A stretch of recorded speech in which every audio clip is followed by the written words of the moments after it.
Bonjour peuple de Dieu, je vous salue au nom du Seigneur William Marion Branham. Voilà, aujourd'hui je vous apporte quelque chose de nouveau que les églises, surtout je m'adresse plus aux églises, les églises du message.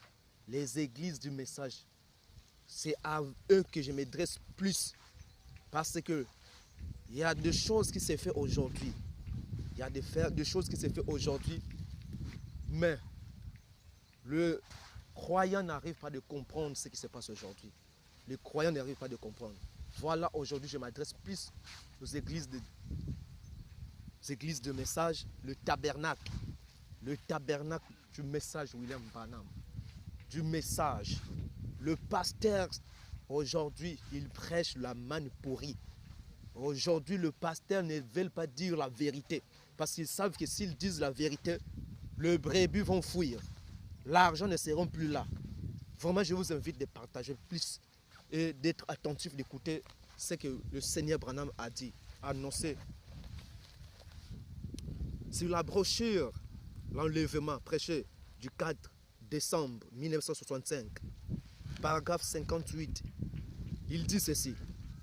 Même ce que vous mangez aujourd'hui, brûlez-le avant l'aube, car il y a un nouveau message et une nouvelle chose qui vient.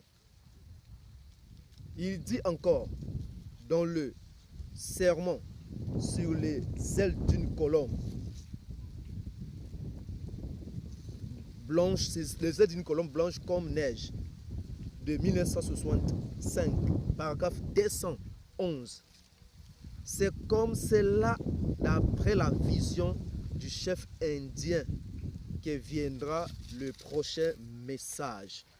Voilà, vos pasteurs ne vous disent pas la vérité. Il y a une nouvelle chose, il y a une nouvelle chose et il y a un nouveau message. Mais regarde aujourd'hui le pasteur de tabernacle, il continue toujours de prêcher le manne pourri, cette manne pourri qui est le brochure. Car William Branham avait déjà annoncé qu'avant l'aube, brûlez ces messages, brûlez ces brochures, car il y a une nouvelle chose et une nouvelle chose et un nouveau message. Ce nouveau message, ça vient ici au sud. C'est au sud. Pas en Amérique, c'est au sud que ça doit sortir. Mais aujourd'hui, les églises, le pasteur des tabernacles, soi-disant, le docteur, soi-disant, les évangélistes, soi-disant, le pasteur, soi-disant, le prophète dans les églises du